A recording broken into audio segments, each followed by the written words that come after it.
Shalom, berjumpa lagi dalam channel Pengkhotbah Deso. Hari ini saya akan melanjutkan pembelajaran tentang makna Sabat.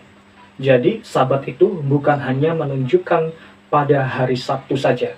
Apakah buktinya? Mari kita lihat, perhatikan bersama-sama. Jadi, hari Sabtu adalah Sabat, yaitu perhentian. Namun, Sabat bukan bermakna hari Sabtu. Kata Sabat itu berasal dari kata shin, bet, dan taf. Sabat berasal dari kata kerja dengan akar kata yang sama, yang berarti berhenti, beristirahat, membuang, tidak melalaikan, merayakan, melenyapkan, dan semuanya itu bermakna berhenti atau menghentikan. Beberapa contoh kegiatan Yahudi yang disebut Sabat, namun tidak menunjuk pada hari Sabtu. Yang pertama, Hari Raya Pendamaian, yang disebut dengan Yom Kippur, disebut sebagai Sabat. Bahkan asal ada hari pertemuan kudus yang disebut dengan Mikra Kodes, maka hari itu pun merupakan Sabat, termasuk hari pertama Hari Raya Yahudi. Bagian yang kedua, Hari Raya Roti Tak Beragi ditetapkan dan diperlakukan sebagai Sabat. Dalam Keluaran 12 ayat 16 dikatakan, kamu adakanlah pertemuan yang kudus baik pada hari yang pertama maupun pada hari yang ketujuh. Pada hari itu tidak boleh dilakukan pekerjaan apapun. Hanya apa yang perlu dimakan setiap orang itu sajalah yang boleh kamu sediakan. Jadi sangat jelas bahwa Sabat itu tidak mengartikan hari Sabtu itu sendiri. Sabat itu memiliki makna yang luas. Sabat itu memiliki makna yang panjang. Jadi berbakti di hari pertama minggu bagi orang-orang Kristen itu bukan sesuatu hal yang salah. Karena hari pertama pun akan disebut Sabat. Seperti yang dikatakan, asal ada hari pertemuan kudus, Mikra Kodeshi, maka hari itu pun merupakan Sabat. Sabat tidak bisa diartikan hanya hari Sabtulah yang dikuduskan Allah. Karena Sabat memiliki makna yang sangat luas. Dan Alkitab menyaksikan sendiri bahwa pertemuan-pertemuan kudus yang dilaksanakan di luar hari Sabtu pun disebut Sabat. Sabat itu bukanlah sebuah ikatan hari-hari sakral, melainkan sebuah pengingat bahwa Allah adalah pencipta alam semesta dan kita mewarisi alam semesta yang tidak kita ciptakan tersebut. Dan kalau konteks dalam perjanjian lama, dalam kisah orang-orang Israel, bagaimana orang-orang Israel dibebaskan dari bangsa Mesir, dari perbudakan. Mereka diberikan waktu untuk di mana mereka beristirahat, di mana mereka mengalami kemenangan oleh karena perbudakan dari tanah Mesir. Nah, kalau kita melihat dalam setiap kehidupan kita sebagai orang Kristen hari ini, maka orang-orang Kristen yang ada di dunia yang merayakan perayaan Sabat di hari Minggu bukanlah sesuatu hal yang salah. Karena Sabat itu tidak berbicara tentang hari secara mutlak, tetapi Sabat itu juga berbicara tentang bagaimana hari perhentian. Kalau kita merujuk kepada Johannes Calvin dalam bukunya Institutio, mengatakan orang Yahudi masuk dalam hari Sabat terus menantikan hari yang akan datang itu. Hari tentang apa? Hari tentang kehadiran Mesias. Hari yang Tuhan janjikan di mana dia akan mengirimkan sang Mesias. Tetapi hari Minggu yang dilakukan oleh orang Kristen beribadah itu adalah memperingati Kristus atau sang Mesias yang sudah datang dan sudah bangkit.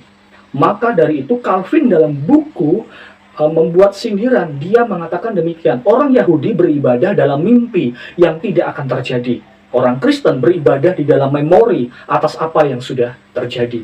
Sangat jelas bahwa Minggu bukan hari Sabat dalam hitungan orang Yahudi. Minggu adalah hari di mana kita memperingati Sabatnya Tuhan. Sabatnya Tuhan adalah undangan dari Tuhan kepada manusia untuk masuk dalam istirahat yang abadi. Hal ini untuk apa? Untuk merenungkan karya Kristus di atas kayu salib.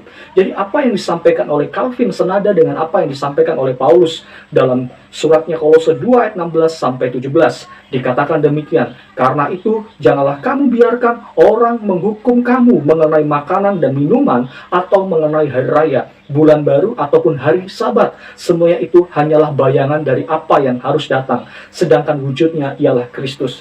Inilah mengapa perjanjian baru memaknai Sabat sebagai gambaran atau bayang-bayang kesempurnaan yang sudah digenapi di dalam Kristus. Nah, kalau kita melihat di dalam konteks zaman sekarang, orang-orang Kristen yang beribadah di hari Minggu itu telah memiliki sebuah identitas yang jelas. sesudah kebangkitan Yesus, yaitu apa? Yang pertama, hari Minggu adalah hari kemenangan, hari yang penuh kenangan, di mana Kristus telah bangkit, telah menyatakan kemenangan atas maut. Yang kedua, hari itu menjadi hari penyataan yang jelas bahwa Yesus adalah Tuhan. Yesus adalah Tuhan atas hari Sabat. Hari itu juga merupakan Sabat Yobel bagi manusia, di mana damai sejahtera Allah dihadirkan. Dan terakhir, gereja mula-mula terbentuk pada hari Minggu, di mana hari Pentakosta terjadi. Gereja perdana, yaitu jemaat mula-mula, terbentuk justru pada hari Minggu, yaitu hari Pentakosta, 50 hari sesudah Sabat Sabtu. Hal ini memberikan satu penjelasan bahwa Allah sungguh-sungguh merestui perkumpulan orang-orang Kristen di hari Minggu. Mengapa demikian? Karena di hari Minggu itu, Pentakosta itu, Roh Kudus tercurah di atas para murid dan orang-orang percaya pada waktu itu. Bapak Ibu saudara-saudari yang dikasih dalam Tuhan, lantas bagaimana sikap umat Kristen untuk memaknai kekuduskanlah hari Sabat dalam kacamata Injil? Kita harus mendasarkan Sabat itu berdasarkan karya Kristus yang telah bangkit pada hari Minggu. Karena tanpa kebangkitannya, maka sia-sialah iman kita. Di dalam 1 Korintus 15 ayat 17 dikatakan, dan jika Kristus tidak dibangkitkan, maka sia-sialah kepercayaan kamu, dan kamu masih hidup dalam dosamu. Hal ini sangat jelas memberikan satu pengertian dalam setiap kehidupan kita, bahwa setiap orang yang percaya kepada Kristus, yang merayakan Sabat di hari Minggu, adalah mengingat bagaimana Kristus telah bangkit. Dan ini adalah hari kemenangan, hari yang dinyatakan oleh Allah untuk membuktikan bahwa iman kita adalah iman yang jelas, iman yang benar, iman yang teguh, karena Kristus telah bangkit. Coba bayangkan kalau Kristus tidak bangkit, maka sia-sialah peribadahan kita. Baik yang beribadah di hari Minggu, baik yang beribadah di hari Senin, Selasa, Rabu, Kamis, Jumat, Sabtu, semuanya akan sia-sia tanpa kebangkitan daripada Yesus Kristus. Maka dari itu kebangkitan Yesus Kristus adalah hari yang dimana patut untuk dirayakan. Ini adalah Sabatnya Tuhan yang Ia berikan bagi manusia. Sabat yang berdasarkan kebangkitan Kristus. Sabat yang sungguh-sungguh telah tergenapi di dalam Yesus Kristus. Kekristenan saat ini tidaklah sedang mengurangi makna Sabat yang dikuduskan Allah itu, tetapi di mana orang-orang Kristen merenungkan Sabat itu sebagai hari di mana Kristus telah bangkit. Setiap orang percaya wajib menyediakan waktu untuk memuliakan Allah dan perenungan firman-Nya. Yang menjadi perbedaan hanyalah hari. Namun kembali lagi pada makna Sabat itu sendiri, bukan sesuatu hal yang dikerangkeng dalam waktu 24 jam, tetapi di mana orang-orang menghayati hari itu sebagai hari kemenangan yang tergenapi di dalam Yesus Kristus, di mana Ia telah bangkit dari kematian. Demikian dari saya, Tuhan Yesus memberkati kita semuanya. Shalom.